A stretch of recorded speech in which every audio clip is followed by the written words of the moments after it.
ሰላም ለእናንተ ተመልካቾቻችን፣ ይህ ኢቫንጀሊካል ቴሌቪዥን ከሲኤምኤን ቴሌቪዥን ጋር ወደ እናንተ የሚያደርሰው ያው ምስክር ሳምንት ቴሌቪዥን ዝግጅታችን ነው።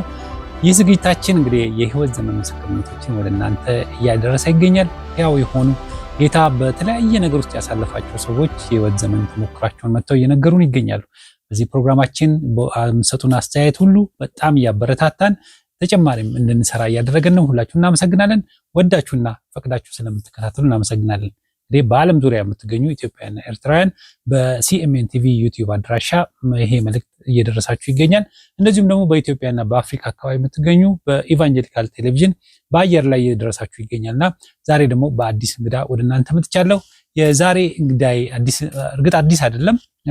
ከዚህ በፊት ክፍል አንድን ምስክርነት ሰጥቶ ነበር። በመሃል ግን በተለያዩ ምክንያቶች ክፍል 2 ወይም የመጨረሻውን ክፍል ሳናቀርብላችሁ ቆይተናል።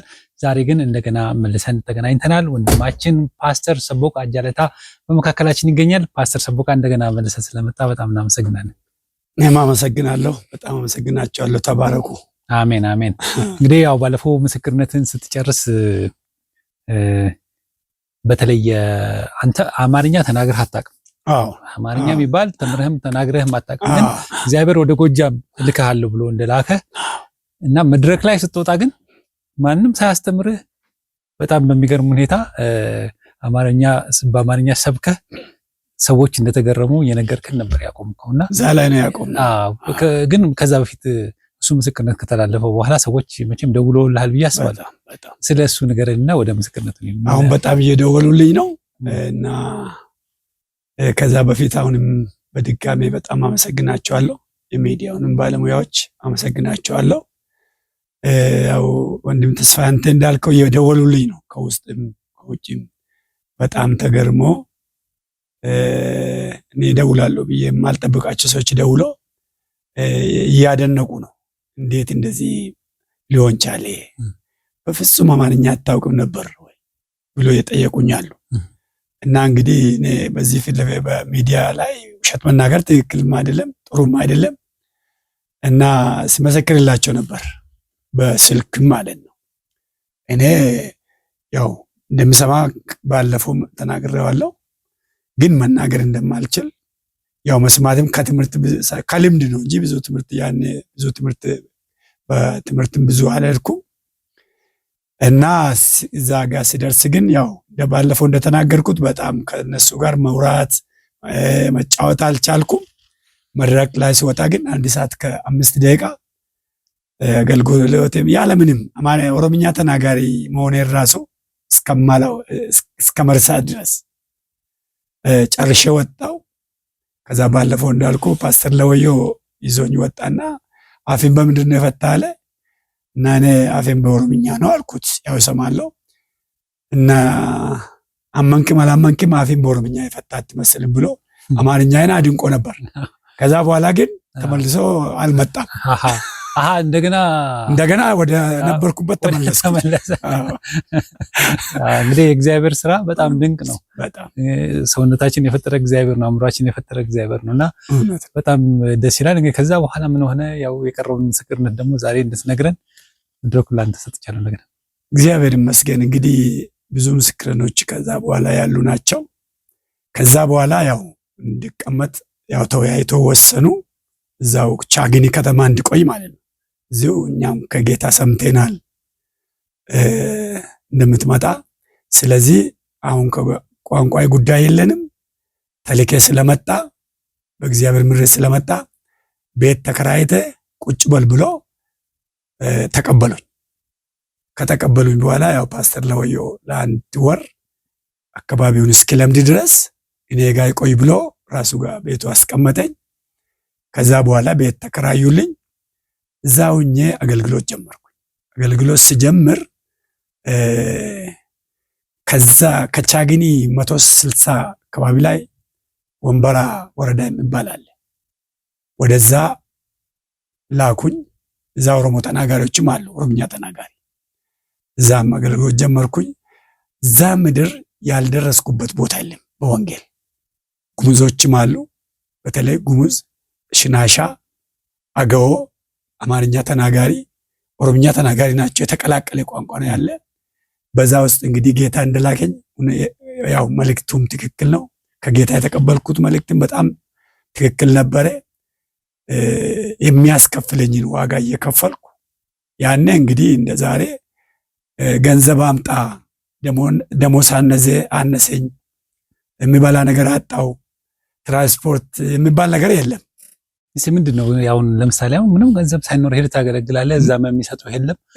በዛ ሂደት ውስጥ ያጋጠመህ ነገር? የኔ ያኔ ሲሄድ በ120 ነው እንግዲህ ቻግን የተቀበለችኝ 120 ብር በወር። አዎ በወር። የመኪና ትራንስፖርትም ቀላል ነው። በ4 ብር በ5 ብር ብዙ ሚረንተናነ ርቀት እንሄዳለን። ደግሞ ህዝቡም ይቀባበላል። ከህዝቡም እየበላን ነው እንጂ አሁን 120 ብር አስራቱም ወጣ ምን እንደምትቀር እንግዲህ ቤት ክራውም ቀላል ነው። ቤት ክራውን በ20 ብር ነው የተከራየሁት አንድ ትልቅ ክፍል እዛው ቻግኒ ማለት ነው። በዛ ነው በራም በእግር ስንዞር የነበር። አሁን እዛ አካባቢ የዞርኩባቸው ማንዱራ፣ ማንቡክ፣ ፓዊ፣ መንደር 7፣ መንደር 5፣ መንደር 12 የሚባል ፓዊ የሚባል በመንደር የተከፋፈለ ነው። ከዛ ድባጢ፣ ቡለን፣ ወንበራ፣ ወግዲ፣ ጉሙዝ ውስጥ ደግሞ ሙከርባ የሚባሉ እዛ ቸርች የተከልኩት አለ። ከአንድ ያኔ ወንጌላዊ ነበረ፣ አሁን ፓስተር ነው፣ ነጋሽ ገለታ የሚባል ወንድም በጣም የወንጌል ልብ ያለ ሰው ነው። ከሱ ጋር በረሃ ገብተን ጉሙዝ ውስጥ ማለት ነው። ማለት አሁን እዛ ስትሄድ ምንም ሰው የለም፣ ገና ወንጌል ለመስበክ ነው የምትሄደው። በተለይ ጉሙዝ ውስጥ ስንገባ አንድም ሰው ወንጌል የሚያውቅ አንድ ሰው የለም። እሺ እስቲ ምን ገጠመህ? አሁን ሄደ ማታውቀው ማህበረሰብ ውስጥ ሄደ ማታውቀው ቋንቋ፣ ማታውቀው ባህል፣ ማታውቀው ሀገር ሄደ ስትሰብክ ምን አጋጠመህ? በነገራችን ላይ እኔ ጉሙዝኛ እችላለሁ። በምን? በወለጋ አካባቢ በነበርኩበት ጊዜ እኛ የተወለድነው ከጉሙዝ ጋር የ5-6 ሰዓት ርቀት ነው በመካከላችን። ያደግኩት ጉሙዝ ውስጥ ነው በብዛት። ስለዚህ ታውቀዋለህ ቋንቋ? ጉሙዝኛን በጣም እችላለሁ፣ ከኦሮምኛ በላይ ከአማርኛ በላይ። እስቲ አሁን ለወንድማችን ለጉሙዞች ኢየሱስ ክርስቶስ ጌታ ነው፣ በኢየሱስ ክርስቶስ መኑ ብለህ እስቲ ወንጌል ትንሽ።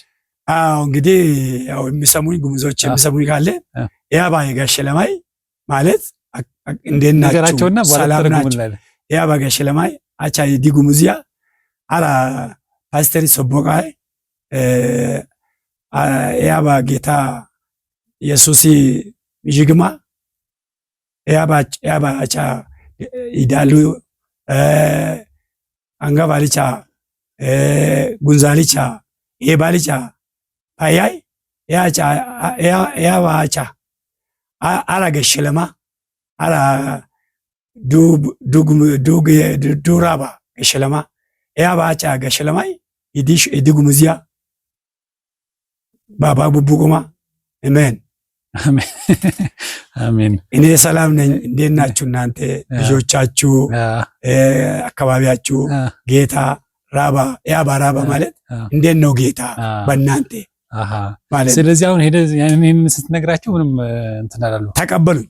በጉሙዝኛ ምን ነበር የነበራቸው እምነት? ያኔ ምንም ነገር የለም ማለት ምንም እምነት የሚባል ነገር አይደሉም። ኦርቶዶክስም አይደሉም፣ ሙስሊምም አይደሉም። እነሱ እምነት የሚባል ነገር ምንም መደገፍም ማምለክም አይፈልጉ። ያው ቃልቻ የሚባል አለ፣ ሙሳ ብሎ ይጠራሉ። ሙሳ ብሎ ነው የሚጠሩ። ሙሳ ብሎ አንድ ሰው ላይ ይነክሳል መንፈሱ፣ እሱን ነው የሚያምኑት። እና ያንን ሰው በጣም አምላክ ነው የሚያዩት። አንድ ነገር ለማወቅ ከፈለጉ እሱን ነው የሚጠይቁት፣ እሱን አምላክ ነው የሚቆጥሩት። ከዛ ውጪ አምልኮ የሚባል ጉሙዝ ውስጥ የለም። እና አንተ ይህን ሄደህ ስትሰብክ ያ ሰው ተቃውሞ አላመጣብህም? ወይም ከሱ ጋር ተቃውሞ በጣም እዛ ከመሄዴ በፊት በምዕራብ ወለጋም ከፓስተር ማኑኤል ጋር ስንዞር ነበር።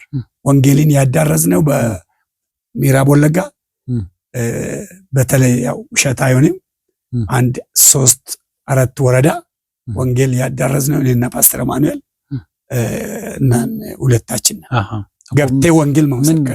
ምን ገጠመህ? ቸርች ሁሉ የተከለ ሄደ። አሁን ለምሳሌ ምንም ሌላ እምነት ያለው ሰው በተለይ ደግሞ ከአጋንንት ጋር የተገናኘ ይሄ መናፍስት የነገሱበት ቦታ በቀላል ወንጌል አይሰበክም እኮ። ምንድነው ያጋጠመህ ነገር? አንደኛ እነሱ ማህበራዊ ኑሮች ያውቃሉ፣ ብዙም ተንኮል የላቸው። እውነት ነው። አዲስ ነገር የመቀበል ልብ አላቸው። ብዙም አይቃወሙ በእኛ በኩል ያሉት እና ስንገባ እኛ ጋር ደግሞ ይመጣሉ። ወደ ደጋ ማለት ነው። በጋ ይመጣሉ እና ሲመጡ ይሰማሉ ሚሽን እንዳለ ጴንጤዎች እንዳሉ በወሬ ይሰማሉ። ስንገባ ገብተን መመስከር ስንጀምር በእርግጥ ከኛ በፊት የገባ ፓስተር ማኑኤል ነው ለወንጌል። ስንገባ ሰብስቤ ወንጌል ስንነግራቸው ይሰሙናል። እያጨሱ እየጠጡ ጠላ እየጠጡ አረቄ እየጠጡ ቁጭ ብሎ ያዳምጡናል። ወንጌል ስንሰብክ ሲጋራ ያጨሱ ነው የሚሰሙ። ዝም ብሎ ይሰማሉ። ቶሎ ለመወሰን ግን በጣም ከባድ ልብ አላቸው።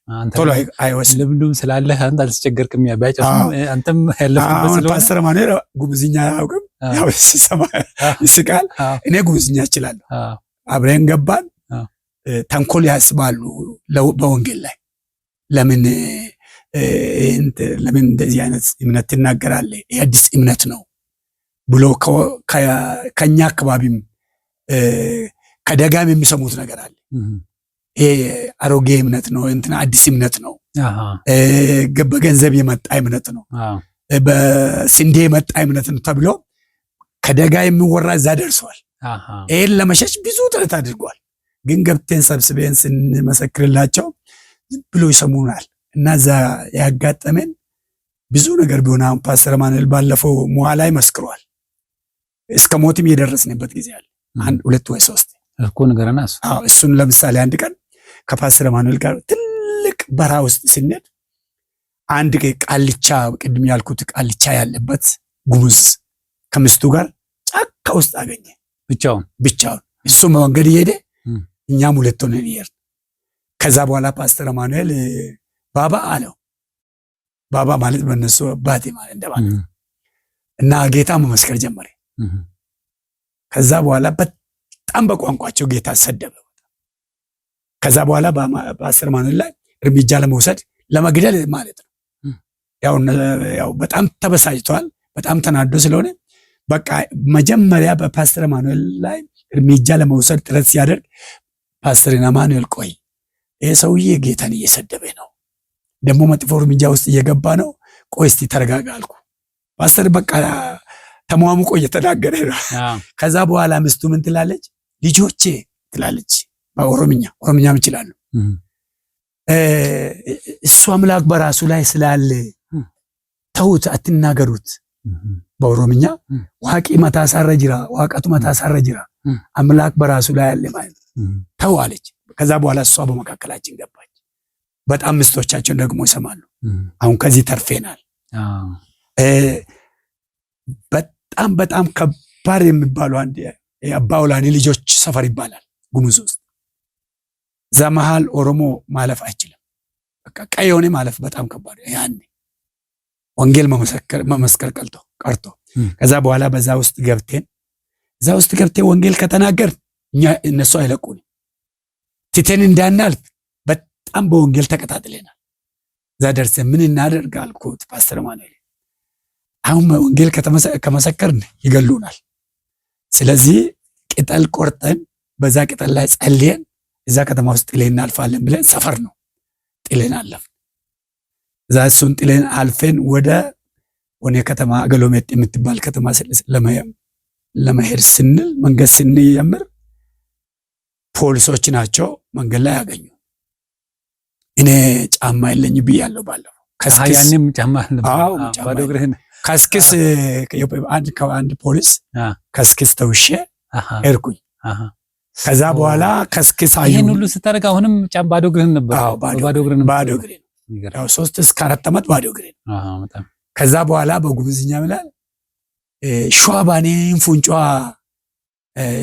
ጫማ ባኔ አለ ብሔራዊ አይኔ ከጭም እንደዚህ ማለት ነው። ኦሮሞ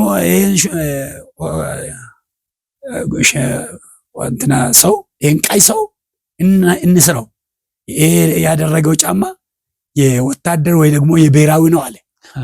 አንለቆም አለ። ከዛ በኋላ እናስራለን ብሎ ተወያይቶ ይዞ ይሄዳሉ። ፓስተር ማኑኤል ጠጋ አልኩና ማኑኤል አልኩት እነኚህ ጉዞችን ሊያስሩን ነው እንዴት እናድርግ አልኩት። ለምን አለ እዚህ ጫማ ብሎ ሊያስሩ ነው አልኩት። ለምን ምን ብሎ አለ የብሔራዊ ስለሆነ ለነሱ አይፈቀድም ብሎ እንግዲህ ሊያስሩ ነው ብዬ አብሬያቸው ሄድኩኝ። ቀጥ ብለህ ከዛ በኋላ አማኑኤል በጣም ብልጥ ነው። ወደ ከተማው ልንገባ ስል የሆነ በኋላ አረፍን። እዛ ላይ ሰላም አላቸውና ቤቱ የምንሄድ አንድ ወንድም መንግስቱ የሚባል ወንድም ደግሞ አለ። መንግስቱን ታውቃላችሁ ብሎ ጠየቃቸው። መንግስቱ ደግሞ የወረዳው ደሞዝ ከፋይ ነው። ማን ነው መንግስቱ አለ። መንግስቱ ቀና ደሞዝ ከፋው ነው አሉ። አሁን አለ እሱ ጋር ነው የምትሄዱ አሉ። አሁን ከዛ በኋላ አሁን ወደ ውይይት ገቡ። አይ እዛ የሚሄዱ ከሆነማ በቃ ተውት ይቅራሉ። ከዛ በኋላ እንግዲህ ወደ ጎጃም ሊመለስና በዛ ነው እኔ የለመድኩት። እዛም ብዙ አደጋዎችም ደርሶብናል። በሌሊት እንሄዳለን። ስንቴ እኔ በራብ የወደኩበት 2 ቀን አለ አውቃለሁ። እስቲ ንገረና። ለምሳሌ አንድ ቀን በራብ በጣም ተጎዳውና ከፓስተር ማታ ትንሽ በልቴን አደር የ12 ሰዓት ጉዞ እንሄዳለን። 12 ሰዓት ጉዞ ምንም ሳትበሉ ማለት ነው። ምንም ሳንቀምስ ከዛ በኋላ ጠዋት በማለት 9 ሰዓት አካባቢ ወጣን። ከጉሙዝ ከቆላ ወደ ደጋ ለማውጣት ማለት ከዛ መንገድ ይሄን በቃ እኔ በጣም ራበኝ። ዳገት ነው ደግሞ ከቆላ ወደ ደጋ ዳገት ነው። በጣም አስቸጋሪ ዳገት እና ራበኝ። ከዛ በኋላ ፓስተር ማኑኤል በቃ እየጎተተ ቀስ ብሎ በቃ መንገድ ይሄድ 9 ሰዓት አካባቢ ደርሶ በቃ እኔ አቃተኝና ወደኩኝ። ከዛ በኋላ መፍትሄ አጣ። ከቆላ ወጥተናል ወደ ደጋ። ከዛ የሆነ ቦታ ላይ ቆመና በሩቅ የሆነ ብርቱካን አይቶ ያ ብርቱካን በጣም ቀይ ሆኖ ይታየዋል። እሱ ደግሞ በጣም ቁልቁለት ላይ ወርዶ ነው ብርቱካኑ ጋር የሚደርስ። እዛ ሲደርስ ብርቱካኑ ለካ ሁሉም የተበላሸ ነው እንትናው አይበላም። እዛ ጋር ደርሶ መፍትሄ ሲያጣ ለሰዎቹ ነገራቸው፣ ለባለ ብርቱካኖቹ። እኔ ከአንድ ልጅ ጋር ነኝ፣ ልጁ ደግሞ ርቦ ወርቆብኛል፣ እንዴት እናድርግ ምንድን ነው የምታደርጉልኝ ብሎ ጠየቃቸው። ከዛ በኋላ ግቡ አሉት። እሱም መጡና እኔ ወሰዱኝ። የአንድ 5 ደቂቃ ጉዞ ናት፣ ግን እኔ መውረድ አልቻልኩም። ተሸክመው ወሰዱ። እዛ አይ በእግር ያው ደግሞ ወረድኩኝ። አበሉኝ። ከዛ በኋላ ከአንድ ሰዓት ምናምን አርፌን ከዛ ወጣን። ማታ 2 ሰዓት አካባቢ ቤታችን ገባን። 19 ሰዓት ከቤት የወጣን ማለት ነው። ከዛ አንድ ቀን ደግሞ አብረን እየሄድን አሁን በጣም ራበን፣ ደግሞ ጠማም፣ በጣም ተጠማሁ። እኔ በቃ ውሃ የለም። የ3 4 5 ሰዓት ጉዞ ውሃ የሚባል ነገር የለም፣ የሚቀመስ ነገር የለም። መንገድ ላይ ወደ ጉሙዝ ወንጌል ስናስገባ አላማ አድርገናል፣ ወስነናል፣ ቸርችም ተክለናል። እኔና እሱ አንድ ቦታ አንድ አገሎሜጥ የሚባል አካባቢ ላይ ሄደን ቸርች በእጃችን ቆፍረን እዛ ቸርች ተክለናል። እንግዲህ ያን ጉሙዝ ምድርን በጣም አላማ ስላደረግ በቃ ራብም ቢሆን ጥማትም ቢሆን የፈለገ ነገር ቢሆን ምንም አይሰማንም። እዛ ነው ባዶ እግሬን ነው እስከ ጉሙዝ እዚህ ወንጌል መሰከረው። ከዛ መንገድ ላይ ሆነን በጣም ደከመኝ። እሱ ምንም መንቀሳቀስ አቃተኝ እና ጠላ ቁመናል። አንጠጣም ሁለታችን። ፓስተር ማኑኤል ከኔ በፊት ነው፣ ሳዳጌ ነው እሱ። ጌታም የመሰከረ ቃልም ያስገባኝ ያጠመቀኝም እሱ ነው። ከዛ በኋላ ወኔ በረሃ ውስጥ አንድ ሴት ቆሎና ጠላ አስቀምጣ ትሸጣለች። በረሃ ውስጥ በጣም ርቦናል፣ በጣም ተጠምቶ፣ በጣም በቃ የውሃ ጥማት ገሎናል። በቃ ከዛ እኔ አንድ ነገር ወሰንኩኝ። ማንን ምን እናደርጋለን? እኔ ቆሎውን እበላለሁ፣ ጠላውን አልጠጣም አለ እና እንዴት አድርገን ተራራ እንወጣለን አልኩት። አይ የፈለገ ነገር ይመጣል እንጂ አልጠጣም አለ። እኔ ቆሎንም በላው ጠላንም 2 ብርጭቆ ጠጣውና አሁን ደግሞ እሱ ከኔ ጋር መሄድ አቃተ። እኔ ኃይሌ ትንሽ መጣልኝ፣ ወጣሁ። ከዛ በኋላ እንደ እሊ ነገር በጣም ተሰማኝ። ለምን ጠጥቶ ከኔ ጋር አይሄድም?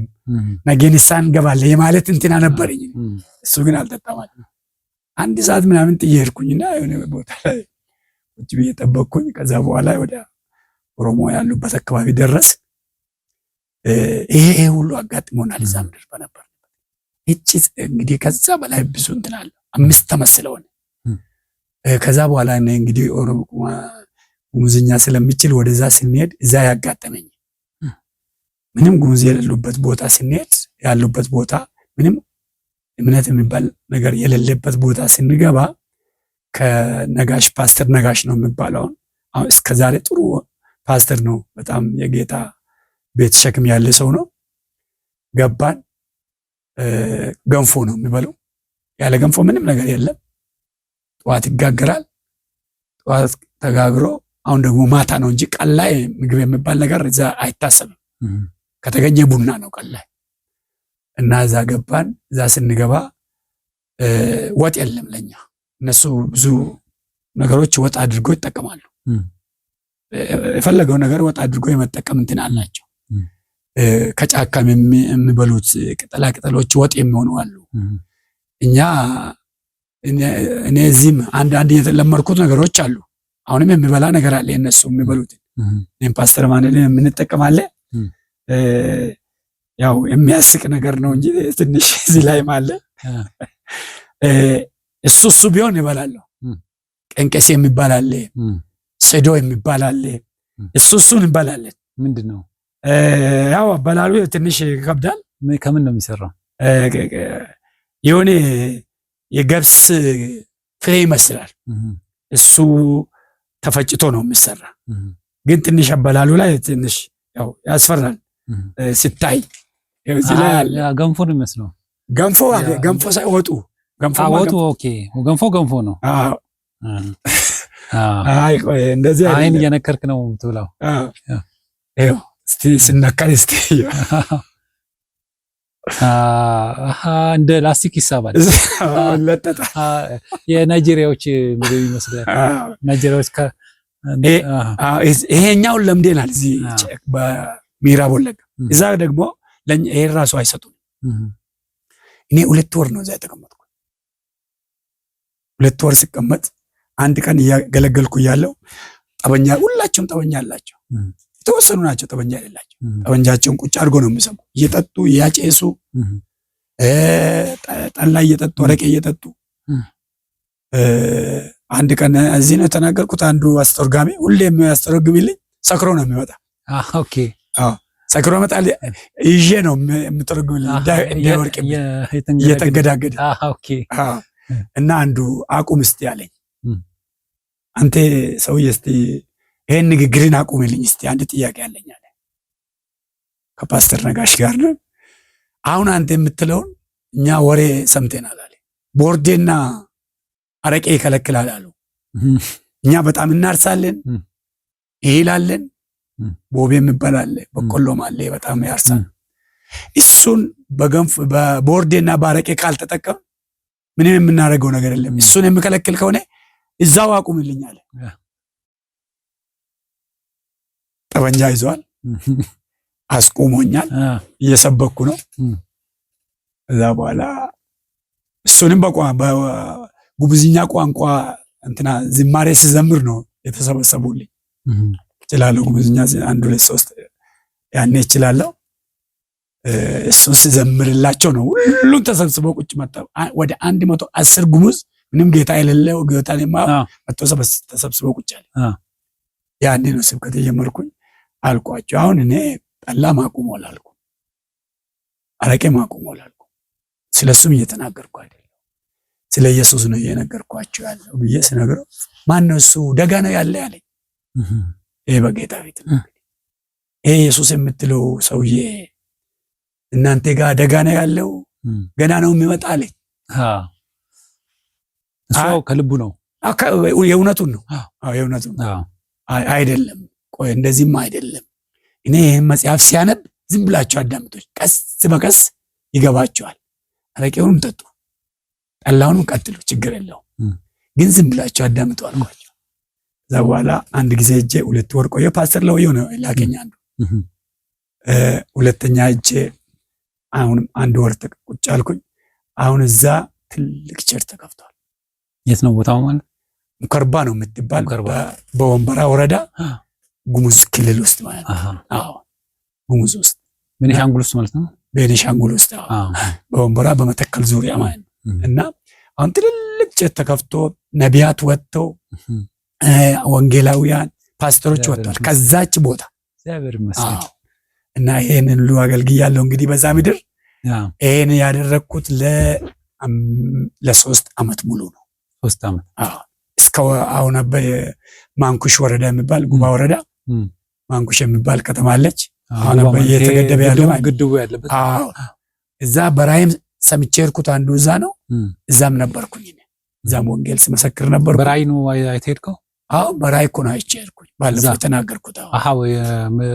ወለጋ ያለህ ማለት? አዎ ወለጋ ያለ እና እስከዛ ነው ጌታን ሲያገለግል የነበርኩ። እንግዲህ ጎጀምን ያልሄድኩበት ቦታ ጥቂት ነው፣ ያልደረስኩበት ቦታ በዛ በኩል ያሉ ቤኒሻንጉል ጉሙዝ ክልልንም ያልደረስኩበት ቦታ በጣም ጥቂት ነው።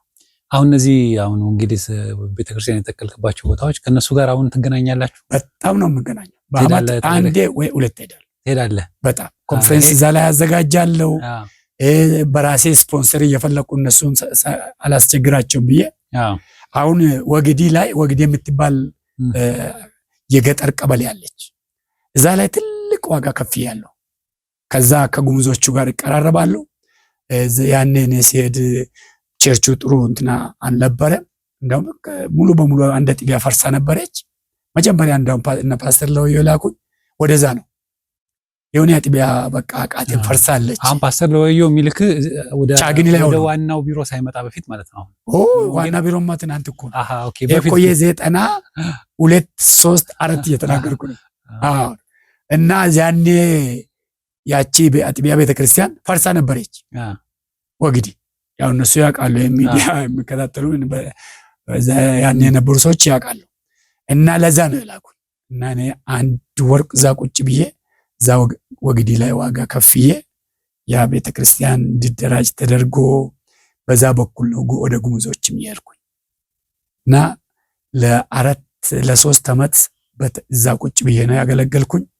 እስከዛሬ መንገዱ ትንሽ ችግር ከመፈጠሩ በፊት ማለት ነው። እስከዛሬ ዓመት በፊት ትንሽ ዛሬ 2 ዓመት አይሆንም ብዬ አስባለሁ። በአመት 2 እሄዳለሁ፣ 3 የሚሄድበት ጊዜ አለ። ይሄን የሚሄደው ትልቅ ሸክም አለኝ በዛ ምድር ላይ። በዛ ምክንያት ነው እንግዲህ ወደ ወለጋ ስመለስ ከወንጌላዊ ሁሴን ጋር ተገናኘን። ከወንጌላዊ ሁሴን ጋር ስንገናኝ የወንጌላዊ ሁሴንን ሸክም ተረዳውና እሱን አማከርኩኝና የዛን አገር ራዕይ አካፈልኩለት። እሱም ወደዛ ምድር እንዲገባ ብዙ ጥረት አደረኩ። የቻግኒ ወገኖችን አማከርኳቸው። አንዳው ወደ ጌታ ሄዱ።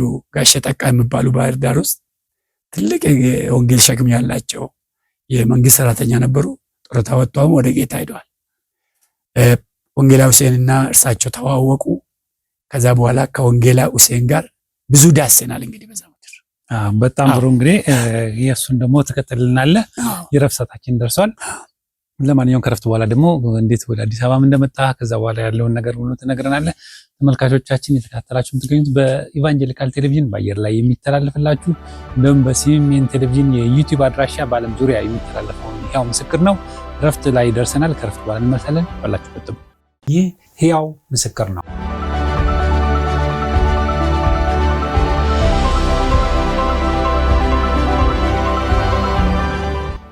ተመልካቾቻችን ከረፍት መልሰናል። እየተከታተላችሁት የምትገኙት በኢቫንጀሊካል ቴሌቪዥን በአየር ላይ ወደ እናንተ የሚደርሰው እንደዚሁም በሲኤምኤን ቲቪ ዩቲዩብ አድራሻ ደግሞ በዓለም ዙሪያ ላላችሁ ኢትዮጵያውያንና ኤርትራውያን የሚደርሰው ይህ የሕያው ምስክር ዝግጅታችን ነው። የዛሬ እንግዳችን ደግሞ ፓስተር ሰቦቃ ጃለታ ነው። እንግዲህ ፓስተር ከዛ በኋላ ያው ገጠር ያን አስቸጋሪ ጊዜ አለፍክና መቼ ነው ይሄ በተለይ ደግሞ በባዶ እግር መሄዱ ያቆምከው? እንደገና ደግሞ እንደ አትሊስት ኑሬ እንኳን ተስተካክሎልኝ ማገልገል ጀመርኩ የምትለውን ለአሁን ላሉ አገልጋዮች ምክር እንዲሆን ከዛ ጀምሮ ነገር ደስ ይለኝ። እሺ፣ በጣም አመሰግናለሁ። ብዙ መናገር የሚፈልገው አሁን ባለሁበት ክፍል ላይ ነው። አንደኛ የመተከል ዙሪያ ወገኖችን በጣም ነው የሚያመሰግናቸው። እስከዛሬ በጣም ወዳቸዋለሁ። አሁን 1 ዓመት በላይ ሆኖኛል። ወደዛ መግባት ትንሽ የመንገድ ችግር ስለተፈጠረ እና በጣም ወዳቸዋለሁ። አሁንም ራዕይ አለኝ፣ አሁንም ሸክም አለኝ። ጌታ ከረዳ 2018 ወደዛ ለመግባት እቅድ እያቀድኩ ነው እና ሁላቸውንም እንደምወዳችሁ በዚህ መልእክት ማስተላለፍ ፈልጋለሁ። እዛ በቆየሁበት ጊዜ በጣም ይወዱኛል፣ በጣም ነው የሚወዱኝ፣ በጣም ነው የሚያከብሩኝ። ከዛ ከወጣው በኋላ ሲሸኙኝ ማለት ነው የተሸኘሁት ከጎጀም 1995 ሐምሌ ላይ ነው። 3 ዓመት ጨርሼ ማለት ነው። ከዛ ሲሸኝ በመድረክ ላይ ቃል ያስገቡኝ ነገር ነበር። ይህንን ቃል ያስገባኝ በ10 ለወዮ ነው። ህዝቡ በጣም ሲያለቅስ ቃል አስገባኝ። እንዳው በቃ የሆነ በጣም ተቆጣቸውና የሰው ልጅ እኮ የቀበርን አይደለም ወደ ጌታ ወደ ላክ እየሸኘን ነው ብሎ በአመት 1 ወይ 2 ትመጣለህ ብሎ መድረክ ላይ ቃል አስገባኝ። ወንጌላዊ አለምነህ ጀንበሩ ወደ ጌታ ወደ ወንድም ማለት ነው። እኔ ጎጀም እንደገባ በ2 ሳምንት ነው የመጣ ወደ መተከል ቻግኒ። ከሱ ጋር 3 ዓመት ሙሉ ብዙ ታሪክ አለኝ። አብራችሁ አገልግላችኋል? በጣም ብዙ ታሪክ አለ። እስቲ አብራችሁ የነበራችሁ ነገር ነው። አብረን ለአገልግሎት አልወጣንም። ቻግኒ ሲመጣ እኔን ሳያገኘኝ አገልግሎት አያገለግልም። ዶርም ሲይዝ ና ብሎ እጅን ጭኔ ጸልይልኝ ብሎ እጅን ጭኜ ሲጸልይለት ነው ለአገልግሎት የሚወጣ። ወደ አገልግሎት ሲወጣ እኔ ፊት ለፊቱ ካልተቀመጥኩ አያገለግልም። 3 ዓመት ሲጨርስ ጌታ ለሱ ተናገረው። ምን አለ? እኔ ከጎጀም እንዲወጣ ፓስተር ለወዮ ጠራና ይሄ ልጅ ጌታ ተናግሮኛል፣ ጊዜውን ጨርሷል፣ ቶሎ ይሸኛል። ከዛ በኋላ ከዛ ተሸኘው ወደ ምዕራብ ወለጋ ኖሌ ካባ የምትባል በግንቢ ውስጥ የምትገባ አንድ ወረዳ አለች። እዛ ሄድኩኝ። እንደው ወደዛ ከመሄዳችን በፊት እንደው ማቆም ሰው እንደው ታሪክም ማንሳት ስላለብን ወንጌል ዋጋ የከፈሉ ሰዎች አሁን ብዙ ምን ቆጭበት አለ። ወንጌላዊ አለምነህ ጀንበሩ ብዙ ሳንጠቀምበት ነው ወደ ጌታ ሄደው እና ስለ ምናልባት ስለ አሟሟቱም ስለ አገልግሎቱም ትንሽ ብትነግረን። ስለ አሟሟቱ ምንም የማውቀው ነገር የለኝም፣ ወሬ ነው የሰማው። እኔ እዚህ ገብቻለሁ። እሱ አሁን ወደ ጌታ ሄደ 1989 አካባቢ ነው፣ ክረምት ላይ ነው መሰለኝ። በወሬ ነው የሰማው።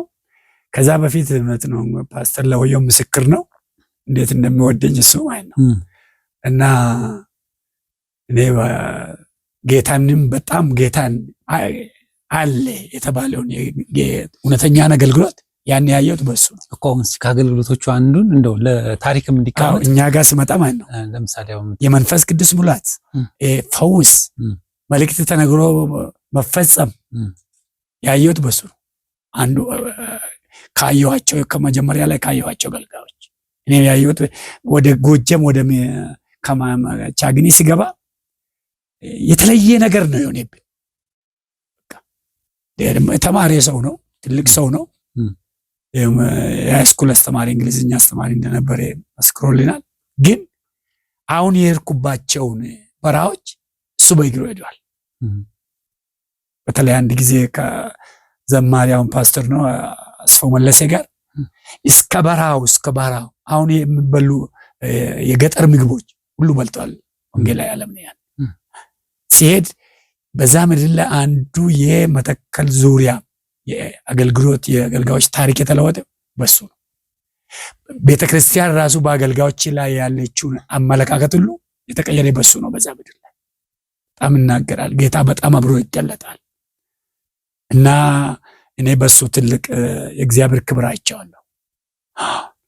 እና በጣም እሱ ያው ሞተ ሲባል በጣም ነው የተሰማኝ። በጣም የሚገርም ነገር አንድ ወንድም ዛሬ አሜሪካን ያለ ወንድም ይፋ ይባላል፣ ፓስተር ይፋ ይባላል፣ አሜሪካን ያለ። በጣም የሚገርም ነገር ነገ ልንሄድ ከሱ ጋር የሱን ቤት ይፋን ለማስተዋወቅ ዝግጅት ላይ ያለው። የት ነበር መኖሪያው? እዚህ አዲስ አበባ። እዚህ አዲስ አበባ ውስጥ ነበር። ወደ ሲኤምሲ ነው መሰለኝ። ያን ስልክ ደውዬለት ተጠያይቀን የት እንዳለው ይፈልገኛል። ለማግባት ሁሉ ያገፋፋኝ እሱ ቶሎ ለአገልግሎት ያግባ ብሎ ግንቢ ፕሮግራም አዘጋጀለት ነበር። ነጆ ላይም ግንቢ ላይ የነጆ አልተሳካም። ግንቢ ላይ መጥቶ እዛ ጠርቶኝ ለእኔ ብሎ አንድ ቀን ግንቢ ውሎ ፕሮግራሙ ከጨረሰ በኋላ እና እዚህ እኔ ደግሞ አዲስ አበባ ሲመጣ ነገ እንሄዳለን ብለን ዝግጅት ላይ ያለን ዛሬ ሞተ። በቃ በመኪና አደጋ እንደሞተ ሰማሁ እና እንደ እስከዚህ ነው። እና ከዛ በኋላ ወጣው እንግዲህ ሸኞኝ ወደ ምዕራብ ወለጋ ኖሌ መጣው። ኖሌም ጌታ 3 ዓመት ትቆያለህ ብሎኝ ላከኝ። ኖሌ ሲሄድ ዝም ብዬ ነው ሄድኩኝ። ምንም ሰው የለም የሚያመነ ሰው እዛ ቸርች አለ። ቸርች የለም፣ ትልቅ ቸርች አለ። ሄድኩኝ። ሲሄድ ሊቀበሉኝ ፍቃደኛ ያልሆኑ ጌታም ተናግሮኛል። ጎጀም እያለሁ ኖሌ ትሄዳለህ ግን አይቀበሉም አለኝ። ምን ቤተክርስቲያን? ሙሉ ወንጌል። ኦኬ። ያው ምንም ያረጋግጬ ሄድኩት ነገር እንደ ቻግኒ በሄድኩት መሰረት እንትና መረጋገጫ አለኝ። በቃ ሄድ ስላለኝ ጌታ ተጸለየልኝ። በጥሩ ሁኔታ ሸኙኝ። ኖሌ ሲሄድ አንድ ወንድም ኖሌ ጎጀም ላይ ምን ይለኛል፣ ኖሌ ትሄዳለህ አይቀበሉ ግን እግዚአብሔር የሆነ ተአምር በፊት ለፊት ይሰራል፣ በሱ ነው የሚቀበሉ አለኝ። ሄድኩኛ ደብዳቤ ስጣቸው አንቀበልም አለ። አለኛ ጌታ የተናገረው ነገር የለም ስለዚህ አንቀበልም ብሎኝ ሸኝ ዝም አሉኝና አይ እንግዲህ እኔ ጌታ የሆነ ከፊት ለፊት የሚሰራ ነገር አለኝ በሱ ነው የሚቀበሉ ብሎኛል፣ ግን አሁን ጊዜም ካልሰጣችሁኝ ሸኙኝ አልኳቸው። አይ አንሸኝም አለ አንድ ትልቅ እግዚአብሔር ሰው አሉ ጋር ይሰፋባላሉ። አሁን ግቢ ከተማ ነው ያለው። አንሸኝም እስቲ ጌታ እሰራለሁ ያለውን ትንሽ እናያለን፣ ለ3 ወር ቁጭ በላሉ። 3 ወር ቁጭ አልኩኝ እዛ። ከዛ በኋላ በሁለተኛ ሳምንት ወደ ገጠር ላኩኝ እና ለአንድ ሺባ ሲጸልይ ሁለቱም እግሯ ሺባ ነው። ተፈታ ተተረተረ እግሯ። እዛ ወሬ ሰሙኛ ወደ ከተማ ሳልመለስ። አሁን እሷ የቤተክርስቲያን ሽማግሌ ናት። ያቺ አማኔት ትባላለች አንድ ከተማ ውስጥ። በቃ በዛ ተቀብሎኝ 3 ዓመት ቆየ። የሚገርም እኮ ነው እግዚአብሔር ልኮ ሰውን ሳትቀበል ተአምር ስላየ ብቻ መቀበል። በተአምር ነው የተቀበሉኝ። ይሄ ያሳዝናል በጣም በትክክል ጌታ ይሄን ተአምር ባያሳያቸው ኖሮ አይቀበሉኝ። እዛ ብዙ ዋጋ ከፈልኩኝ። ቃልቻ ምድር ነው በጣም የተጋነነ ቃልቻ ቤት አለ። እዛ ነው ምን አጋጠመህ? በተለይ ቃልቻ አካባቢ ያለውን በጣም ብዙ ማፍረስ ስለምንፈልግ በጣም እዛ ያለው ሚስጥር እዛ ያለው ቃልቻ በጣም ዲላ ይባላል። እዛው ከተማ ጥግ ነው። የራሱ የሆነ ትራንስፎርመር አለው። ከ200 በላይ እዛ ሰራተኛ አለ እሱ ግቢ የሚሰራ። እዛ ብዙ ዋጋ ከፈለ። ወንጌል በጣም አይሄድም። ህዝቡ ወንጌል አይቀበልም። ሰፈሩን ገጠሩን በሙሉ ኤልፓስ ገብቶለት ማለት ነው። አዎ ለብቻው መንግስት ኤልፓስ አስገብቶ ለብቻው እና ገጠሩን በሙሉ ይዟል። እና በሱ በወንጌል ሌላ ስራ የልማት ስራ ይሰራም። ይሄ ጥንቆላውን ብቻ ነው እሱ ጥንቆላውን ብቻ ነው የሚሰራ። ያው አዋቂ ነኝ ብሎ ነው ቁጭ። ከዛ በኋላ ብዙ በቃ ተሰራን። እዛ ላይ ወደ ገጠር ስንሄድ ህዝቡ አይቀበልን። ዲላ ነው የሚያውቁት። መንፈሱ ስንጸልይ ከአንድ ቤተክርስቲያን ከ50-60 በላይ ነው የሚጫ ሲጮህ አንድ ላይ የዲላ መንፈስ ነው የሚጫ።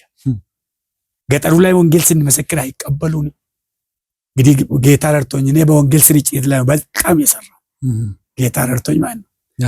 እና በጣም እዛ ላይ ብዙ ስራ ሰራን። እንግዲህ ገጠሩንም ከተማውንም ከሰራን በኋላ እንግዲህ ዲላ ቤት ሳልገባ አልወጣም ብዬ ደግሞ ወስኛለሁ። አንድ ቀን ሄድኩኝ። ተንቆይቋን አዎ አንድ ቀን ማክሰኞ ዕለት ስንሄድ ከአንድ 50-60 በላይ ሙሉ ወደ 100 የሚጠጉ ሰዎች ማክሰኞ ዕለት 3 ሰዓት አካባቢ ህዝብ ተሰልፈዋል። ግቢው አጥር አለው። ትልቅ አድራሽ አለው። አድራሹ ላይ እንትና አለ፣ መስቀል አለ በጫፍ ላይ እንደ ቸርች። ይሄ ጥንቆላ ቤት ነው። አዎ መስቀል ማለት ነው። ያው ለማመሳሰል እኮ የሚገርም ነው። ከዛ በኋላ ስንሄድ ውጭ ከአጥር ውጭ ያሉ ሰዎች አሉ፣ የገቡ ደግሞ አሉ። ውጭ ያሉት የሆነ ጥያቄ ጠየቁ። መከታ ቀብዱ አሉ። መከታ ማለት ግቢው እንዳትገቡ አድርጋችሁ የመጣችሁ ነገር አለ እንደማለት ነው። የዳጉዛ ምግብ የበላ ዶሮ የበላ ፍየል የበላ ደግሞ ፕሬድ ያለባቸው ሴቶች ካላቸው አይገቡም። እነሱ ኃጢአተኞች ናቸው ብለው ውጭ ይታገዳሉ። ስንገባ ሰውዬ ወጣ። እሱ ሲወጣ ሁሉ ወደቁለት፣ ይሰግዱለታል። እኛ 4 ሆነን ነው ቆሜን ቀረን። እሺ በኋላ አበደ፣ ተናደደ። ማናችሁ እናንተ ያለ ጠየቀን፣ ብዙ ጠየቀን። ያው ለማሳጠር እኛ ከአንተ ጋር ትንሽ ጊዜ ለመውሰድ አንተ ጋር የምንወያይ ነገር አለን ብለን እኛም ያዝ ነው አስገባን። አድራሽ ውስጥ አጃቢ አለው። እነሱ ሰግደው ከነሱ ጋር እነሱ ተንበርክኮ እያሉ አስገባን። እሺ ገባን። ወንጌል መሰከርንለት በደንብ። ከዛ በኋላ ያው ጌታን አልተቀበለም እስካሁን። እኛ ምን አላችሁ ስትመሰክሩለት? ቁጭ ብሎ ሰማ። ብዙ ታሪክ አለው አያልቅም። በዚህ ደግ እኮ ነገር አይ ትንሽም ቢሆን ነገር ምን ሰማን። እሺ ምንድነው? ለምንድነው አለ ጌታን ልንመሰክርልን መጣን። ብዙ ነገር ነው። 40 ደቂቃ ነው እኔ ነገርኩት። ሰማችሁ ግን? ሰማን። ጸጥ ብሎ ሰማን። እሺ ጨረሳችሁ አለ። እውነትም አላከንም ብትሉ ነው የሚገርመኝ። የምታመልኩት ጌታ ይልካቸዋል አለ። ገርሞታል። እሺ እኔንም ላከኝና እኔንም የሚያሰራኝ እኔም የማመልከው ጌታ ነው አለ። እኔም ጌታ አለኝ እናንተ። እሺ ከዛ በኋላ የታሪኩን ነገረኝ። እኔ ተወለድኩት አለ። እኔም ማክሰኞ ብቻ ነው ጥሬ ምግብ የምበላው። በእናቴ ማህፀን ውስጥ 5 ዓመት ነው የቆየው አለ። የሰይጣን ጽንስ የሚባል ነገር እንትን አለ። እንደዚህ ሁኜ ነው የተፈጠርኩ በኢየሱስ። እና እናቴ ስትወልደኝ አልደማችም አለ። 5 ዓመት ቆየው አለ። ኦኬ። ከዛ በኋላ ከእናቴ ማህፀን ሲወጣ ቀፎ ውስጥ አስቀምጦ 5 ቀን እንጨት ላይ ያቆዩ አለ። ከዛ በኋላ አዋቂ ቤት ሲከድ ቃልቻ ቤት ማለት ነው። ከ5 ቀን በኋላ ቅደዱ ሲባል ከ5 በኋላ ሲቀዱት እኔን አገኙኝ። እኔ እዛ ውስጥ ነበርኩኝ። ከዛ በኋላ ብዙ ነገር እንግዲህ ዋሸን። ያው ውሸት ነው እንጂ እንግዲህ አይታሰብም። ነፍስ ምን አይኖረውም። እንግዲህ ተአምረኛ ነው ለማለት ፈልገው። ከዛ በኋላ መሰከረኛ መሰከር ነገር ነው። ከዛ በኋላ በቃ ሰማችሁ አለ። ተቀበልኳችሁ፣ አስተናገርኳችሁ አለ። በቃ ሂዱልኛል። ዋናው ዓላማችን ያው አሁን በጣም ተጎድቷል። በነገራችን ላይ ህዝቡ እንዳለ ከእጁ ወጥቷል። ሙሉ ወንጌል ብቻ ወደ 40 አለ አሁን በህይወት አሁን አለ። ወደ 40 ቸርች አላት እዛ አካባቢ ሙሉ ወንጌል ብቻ። ዋናው እናንተ መንፈሱን ተይዟል፣ ተመቷል። አሁን ከዛ በኋላ ግን ወለ ቆይቼ አሁን ደግሞ ከ3 ዓመት በኋላ ወደዚህ ወደ ቡራዩ መጣው። 1998 ክረምት ወደ ቡራዩ መጣው። ወደ ቡራዩ መጥቼ እንግዲህ እዛ ያለው ከወንጌላዊ ሴን ጋር የተዋወቅነው ኖሌ ሰርቲፊኬት ሊያስተምረን ነው። ጸጋ ስንመለከት በቤቴ የሚባል ወንጌላዊ ሴን አስተምረን እዛ ነው የተዋወቅነው። ከዛ ወደዚህ ስንመጣ አብረን ነበርን። እዚህም ብዙ ዋጋ ከፈል። እንግዲህ እዚህ አካባቢ ብዙ ባያልቅም ሸዋ አልተሰራም ያኔ። ወደ ገጠር ወጣን። ቡራዩ ስንመጣ የባሰ ሌላ መከራ ውስጥ ገባን። ወንጌል ያላወቀበት ሰፈር ቡራዩ ማለት ወደ ገጠር ወጣ ስንል አብ ወልድ መንፈስ ቅዱስ የሚባል በታሪክ ሰምቶ አያውቁም። ከአዲስ አበባ 20 ኪሎ ሜትር ላይ ነው። የሚገርም ነው። በጌታ ፊት ነው። እዛ ስራ ነበር የሚያውቁት እነሱ ኦርቶዶክስ ነው። ያው ገብርኤል ምናምን ነው የሚሉት። ታዲያ ኦርቶዶክስ እኮ በደንብ ያው ነው። ምንም ቃልቻ ነው። አንድ ቀበሌ ውስጥ 30-40 ቃልቻ ቤት ነው ያለው። በኢየሱስ ቃልቻ ሳይባርክ ክትባት አይወስዱም ልጃቸውን ሲወልዱ። እና እዛ አሰራን። እዛ ያለው ነው እንግዲህ ብዙ ነገር ሰርተናል። አሁን ወደ 10 ምናምን ቸርች እዛ አጥቢያ አድርገናል። ከኛ ቀድሞ የመጣ ፓስተር ማለት ነው። 96 ዓመተ ምህረት ነው እዛ መጥቶ የጀመረ። እኔ እሱ ከመጣ በኋላ በ3 ዓመት ነው እኔ የመጣሁት። እዛ ሌላ ወንድሞች ማሉ እህቶችም በጣም ጥሩ ታሪክ የሰሩት። አሁን ቸርቹ ትልቅ ቸርች ነው። እዛውኜ ነው እንግዲህ የጎጃ የ2011 የጉሙዝ ችግር የተፈጠረ። ምንድነው ጉሙዝና ኦሮሞ መካከል ኃይለኛ ችግር ነው የተፈጠረ። ግጭት ተፈጠረ። የጉሙዝ ባለስልጣኖች በኦሮሚያ ክልል ውስጥ ሞቱ። በመኪና ላይ ተመቶ ማን እንደገደለ አይታወቅም። ከዛ በኋላ ጉሙዝ ደግሞ በእኛ ክልል እነሱ ስለሞቱ እንዳለ የኛ ህዝብ ደግሞ በሚሊዮን የሚቆጠር ነው እዛ ያለው። በህዝባችን ላይ የበቀል እርምጃ ወሰዱ። ከዛ በኋላ በቃ ተፋጁ። አንድ ቦታ 30 20 10 እስኪያልቅ ድረስ ህፃናት ሳይቀር አባቶች ሳይቀሩ 2011 ከዚህ የተነሳ ተለያዩ። በቃ ኦሮሞ እንዳለ ተሰዶ ወደ ቆላ ወደ ደጋ ወጣ። ጉሙዞች በቃ ኦሮሞ ከኛ ይውጣ አሉ። ከዛ በኋላ ችግር ተፈጠረ። ያኔ ድሮ እዛ የተከልናቸው ቸርቾች አብሮ ነው የሚያመልኩ። ዝማሬ አብሮ ይዘምራሉ። አብሮ ቤተክርስቲያን ሽማግሌ ናቸው፣ ዲያቆን ናቸው። አሁን ተለያዩ፣ አብያተ ክርስቲያን ተለያዩ።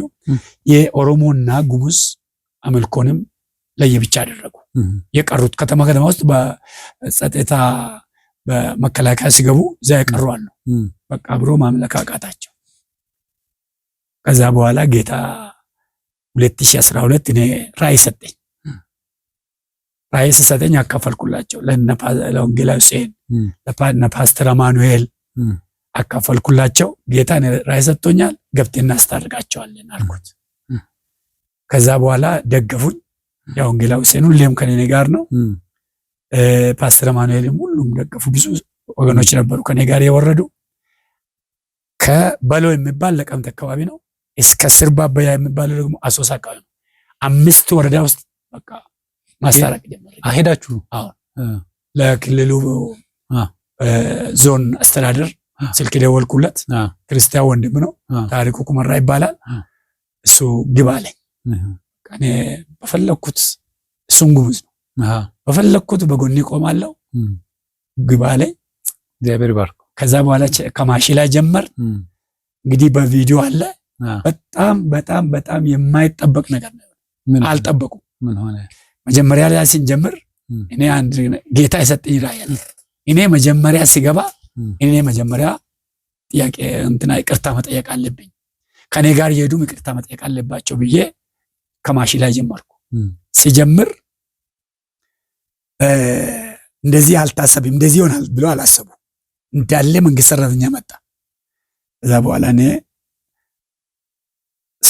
አርብ ቅዳሜ ሰብከን ይሁድ ጠዋት እኔ ሰበኩኝና ከጉዞች አንዱን ጠርቼ በእግሩ ላይ ወደቅኩኝ። በእግሩ ላይ ሲወርቅ በቃ ጉባኤው የሌለ ነገር ውስጥ ገባ። ተላቀሰ በቃ።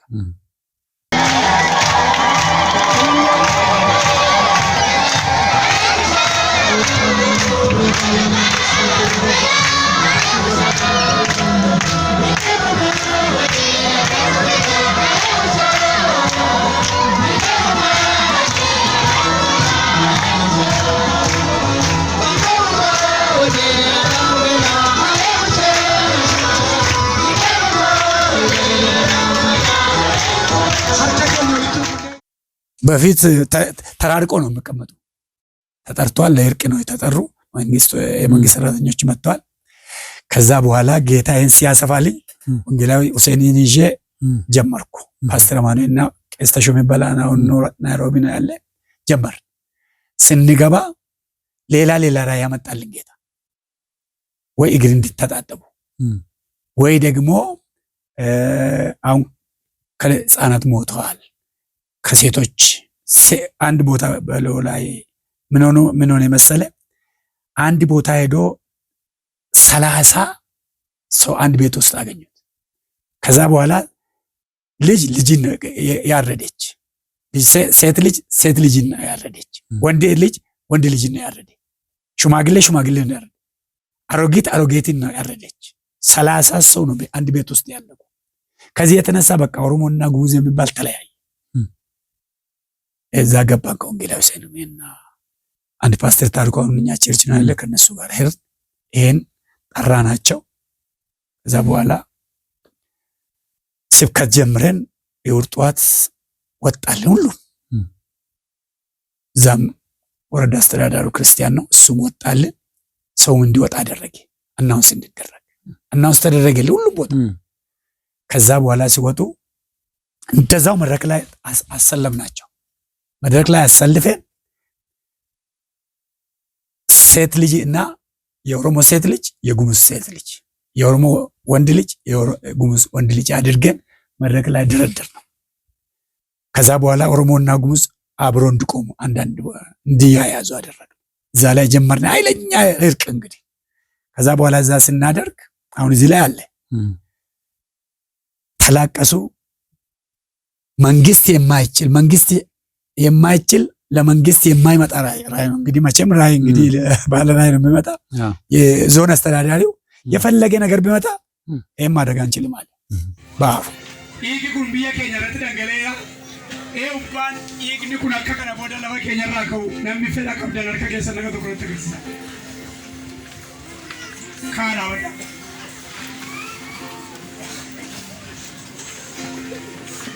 ፓስተር ኮቲስ